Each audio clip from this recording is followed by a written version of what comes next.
सभी दर्शकों को संजीव शास्त्री का सादर प्रणाम। दर्शकों, प्रस्तुत कुंडली कन्या लगन की है। इनके हस्बैंड प्रशासनिक अधिकारी हैं और यह टीचिंग लाइन में लेक्चरर के पद पर आसीन हैं, जिनका नाम शीतल कुमारी है। इनकी कुंडली का फर्स्ट पार्ट मैं आपको प्रस्तुत कर चुका हूँ। द्वितीय पार्ट में मैं आपको सबसे पहले कन्या लगन की कुंडली में जो पति स्थान का मालिक है वह बृहस्पति है और नैसर्गिक कारक भी पति के नैसर्गिक कारक को बृहस्पति ही माना जाता है। जन्म पत्रिका में लग्नेश बुध का दशम भाव में बैठना, सूर्य बुध के बुध आदित्य राजयोग के साथ आसीन होना, यह इनको महाभाग्य योग प्रदान करता है। दर्शकों, भाग्य के नैसर्गिक कारक ग्रह बृहस्पति का केंद्र स्थान में बैठना, लगन से चौथा एवं चंद्रमा से एकादश होना, लग्न वर्गोत्तम होना एवं नवमांश कुंडली में भी बृहस्पति का लग्न से एकादश एवं चंद्रमा से दशम भाव में यानी गज केसरी योग बनाना इनके हस्बैंड को प्रशासनिक अधिकारी बनाता है। दर्शकों, जन्म पत्रिका में कई प्रकार के सुयोग हैं, जैसे कि मंगल दशम भाव में बैठना कुलदीपक योग बना रहा है।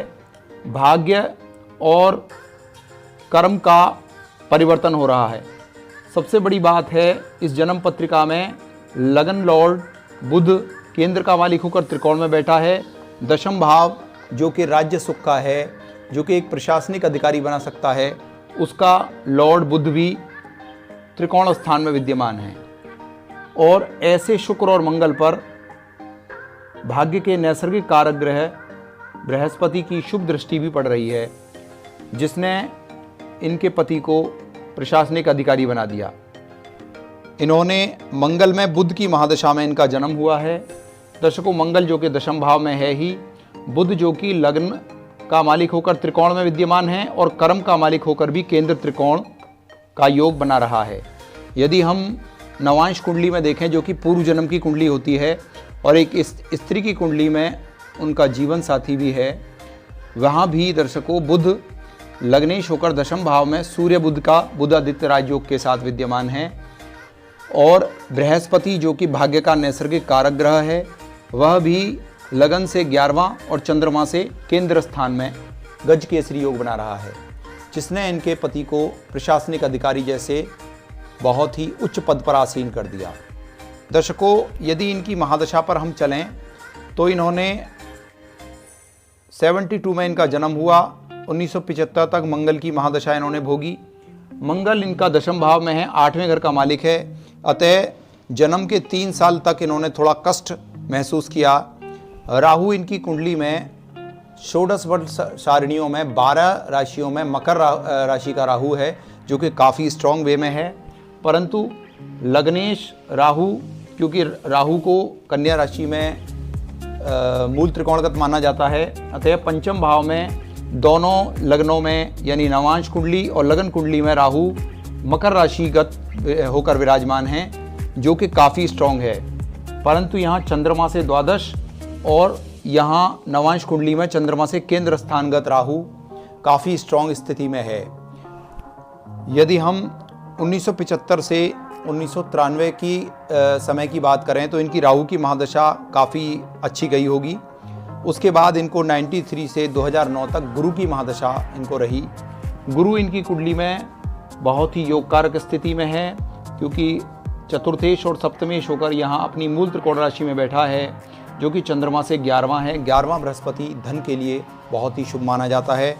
अतः इनकी कुंडली में इनका विवाह आदि संस्कार भी 2009 से पहले यानी 1993 से 2009 के बीच में इनके विवाह आदि संस्कार हुए। इनकी नौकरी लगी। इनके हस्बैंड को एसडीएम जैसे पद पर सुशोभित किया गया। दर्शकों, उसके बाद इनको 2009 से लेकर 2028 तक अब इनकी शनि की महादशा है। अब हम मेन चर्चा शनि की महादशा पर करेंगे, क्योंकि वर्तमान में इन पर शनि में चंद्रमा की अंतर्दशा चल रही है। यदि हम इनका शनि देखें तो शनि इनकी कुंडली में त्रिकोणाधिपति होकर और षष्ठाधिपति होकर इनके भाग्य में अपनी मित्र राशिगत विराजमान है। जो कि चंद्रमा से चौथे भाव में स्थित है। चौथा शनि दर्शकों कंटक शनि माना जाता है और ऐसा शनि थोड़ा कष्ट देता है। वैसे भी शनि चंद्र का विषयोग होता है, अतः 4 जनवरी 2022 तक इनको शनि में चंद्रमा की अंतर्दशा होगी, जो कि इनके लिए बहुत ज़्यादा अच्छी नहीं कही जा सकती। स्वास्थ्य कष्ट के लिए से सावधान इनको रहने की आवश्यकता है। मैंने पिछले वीडियो में शनि से संबंधित उपाय इनको बताए हैं, वह इनको रेगुलर करने हैं तो उनसे इनको लाभ होगा। दर्शकों उसके बाद 4 जनवरी 2022 के बाद 13 फरवरी 2023 तक इनको शनि में मंगल की अंतर्दशा होगी। मंगल इनकी कुंडली में 8वें घर का मालिक होकर दशम भाव में बैठा है, जो कि शनि से द्वितीय स्थान में है, और नवांश कुंडली में मंगल मेष राशि में विद्यमान है, जो कि शनि से एकादश है। अतः मंगल की महा अंतर्दशा भी इनके लिए मध्यम कारक होगी।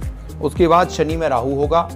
लगन कुंडली में शनि से राहु नवपंचम है एवं नवांश कुंडली में शनि से 8वें स्थान पर राहु है, परंतु राहु का त्रिकोण स्थान में बैठना यह महादशा भी इनके लिए स्वास्थ्य की दृष्टि से थोड़ी खराब अवश्य जाएगी, क्योंकि राहु इनकी कुंडली में त्रिकोण में बैठकर लगन को यहाँ भी देख रहा है और लगन कुंडली में भी देख रहा है। अतः राहु से संबंधित कुछ उपाय ये कर सकती हैं, जो कि मैंने पिछले वीडियो में शनि के उपाय बताए हैं, वही राहु के उपाय होंगे। दर्शकों उसके पश्चात इनकी गुरु की अंतर्दशा होगी। शनि में गुरु, जो कि इनका 1 जुलाई 2028 तक चलेगा। दर्शकों शनि में गुरु, शनि नैसर्गिक पापी ग्रह है और गुरु नैसर्गिक शुभ ग्रह है, परंतु इनकी कुंडली में गुरु चंद्रमा से एकादश और नवांश कुंडली में चंद्रमा से केंद्र में है। अतः शनि में गुरु की महादशा इनकी काफ़ी योग कारक रहेगी। बुध की महादशा, दर्शकों बुध की महादशा 2028 से 2045 तक रहेगी। बुध इनकी कुंडली में प्रबलतम योग कारक है, लग्नेश होकर त्रिकोण में विद्यमान है और यहाँ केंद्र स्थान का मालिक होकर दशम केंद्र में सूर्य दिग्बली सूर्य के साथ विराजमान है, जो कि बहुत ही योग कारक स्थिति है। अतः इस बात से इनकार नहीं किया जा सकता कि 2028 से 2045 तक जो इनकी लगभग वृद्धावस्था का समय होगा, वह इनके लिए आर्थिक दृष्टि से, मानसिक दृष्टि से एवं इनकी संतान की दृष्टि से काफ़ी योग कारक जाएगा। दर्शकों मेरा जो द्वितीय एपिसोड बनाने का जो एम था वह यही था कि इनका जो आने वाला पीरियड है उसके विषय में बिल्कुल तटस्थ और सुयोग्य जानकारी देना। मैंने आपको शीतल कुमारी जी की कुंडली का पूर्ण विश्लेषण कह सुनाया है।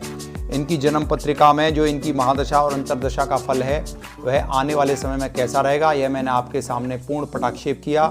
आगे भी मैं आपको विभिन्न रोचक विषयों पर कुछ वीडियो आपके समक्ष प्रस्तुत करता रहूँगा। अगर मेरा यह वीडियो विश्लेषण पसंद आए तो इसको सब्सक्राइब, लाइक एवं अधिक से अधिक शेयर करना ना भूलें। दर्शकों आज के लिए इतना ही। सादर नमस्कार।